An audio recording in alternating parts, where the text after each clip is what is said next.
The National Weather Service in Mount Holly, New Jersey has issued a tornado warning for East Central Monroe County in northeast Pennsylvania, West Central Sussex County in northwest New Jersey, North Central Warren County in northwest New Jersey, until 10:45 p.m.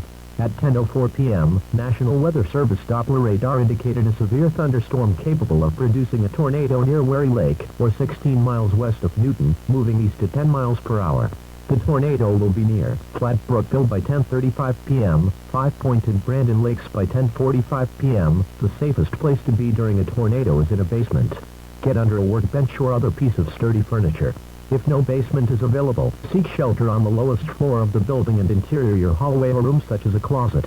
Use blankets or pillows to cover your body, and always stay away from windows. If a mobile home or vehicles, evacuate them and get inside to a substantial shelter. If no shelter is available, lay flat on the nearest ditch or other low spot and cover your head with your hands. Please report hail or strong winds to the National Weather Service by calling toll-free 1-877-633-6772 when you can do so safely.